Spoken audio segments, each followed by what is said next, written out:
The Indian subcontinent, today a hub of culture, technology, and politics, was once the jewel of the British Empire.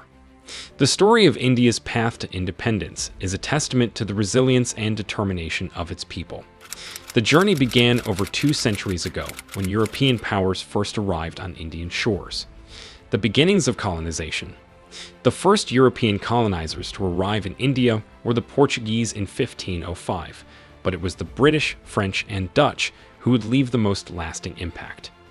The British East India Company, formed in 1600, initially focused on trade, setting up small posts along the coasts. Their goal was to buy goods, resupply ships, and conduct diplomacy, but the company soon expanded its influence. The British realized that controlling trade routes was key to their global empire. The East India Company was granted the right to raise armies and wage wars, becoming a political force in India. They were soon embroiled in conflicts, first with local rulers and later with other European powers. By the mid-18th century, the East India Company had established control over large portions of India, using military force and diplomatic maneuvers. The decline of the Mughal Empire. India, in the 17th and early 18th centuries, was dominated by the Mughal Empire, which controlled much of the subcontinent. The empire, at its height, represented a vast economic and political force, accounting for 27% of the world's GDP. But by the early 18th century, the Mughal Empire began to crumble under both internal and external pressures. Foreign invasions and internal uprisings weakened the central authority, leading to regional powers gaining autonomy. The British East India Company took advantage of this decline, securing alliances with various regional powers and expanding their influence. In the midst of chaos, the company capitalized on India's divisions, increasing its foothold in the subcontinent. The collapse of the Mughal Empire allowed the British to gradually consolidate their power, eventually turning from traders to rulers. British rule and exploitation.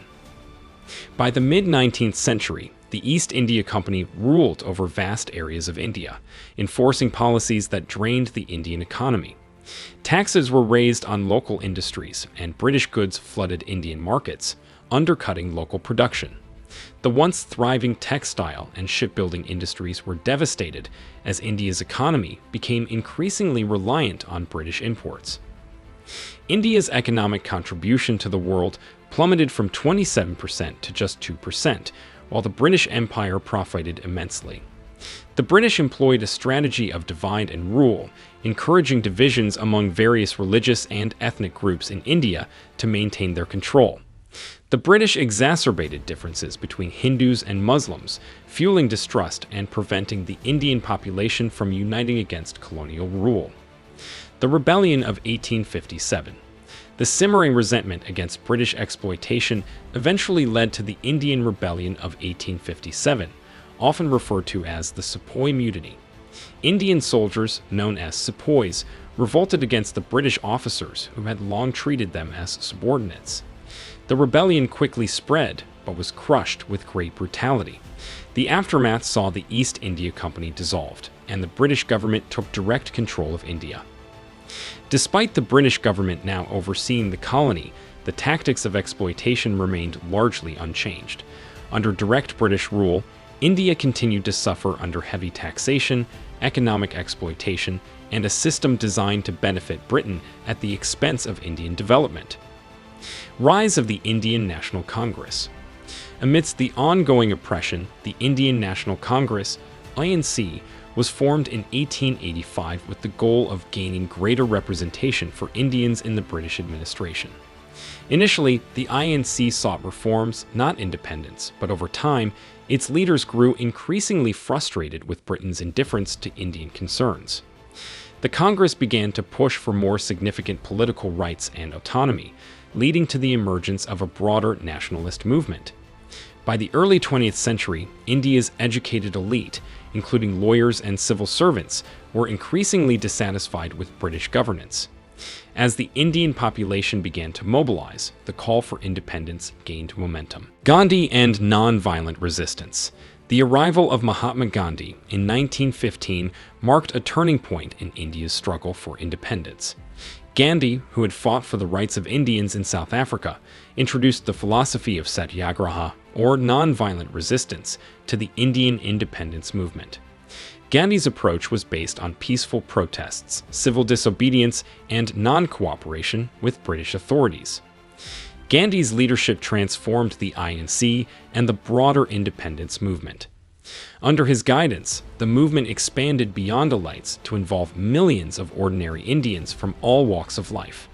The Salt March of 1930 became one of the defining moments of the movement, where Gandhi led a 240-mile march to protest British salt taxes.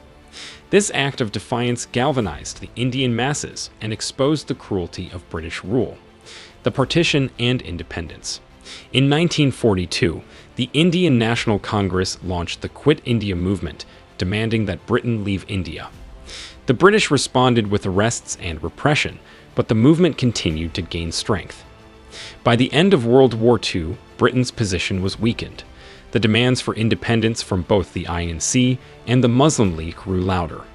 The Muslim League, led by Muhammad Ali Jinnah, called for a separate state for Muslims, fearing that they would be marginalized in a Hindu-majority India. This division between Hindus and Muslims deepened, and the British, eager to exit India, proposed the partition of the subcontinent into two separate nations, India and Pakistan. On August 15, 1947, India was granted independence, but the cost was high. The partition led to widespread violence, with millions of Hindus and Muslims displaced from their homes. An estimated 1 million people died during the violence and migration. The two countries, India and Pakistan, were divided along religious lines, but the scars of partition would last for generations. The legacy of independence. India's independence from British rule marked the end of colonial domination, but it also left deep divisions. The legacy of British colonialism, marked by exploitation and division, continued to shape India and its neighbors for decades. However, the struggle for freedom had laid the foundation for a new independent India, a country born of resistance, unity, and the indomitable will of its people. India's independence was not just the end of British colonial rule, it was the beginning of a new chapter in world history. It set a precedent for other colonies around the world to follow, inspiring future movements for independence in Asia, Africa, and the Caribbean. India's journey from colonization to independence was long and painful, but it ultimately resulted in a thriving independent nation, a testament to the power of collective action and the desire for self-determination.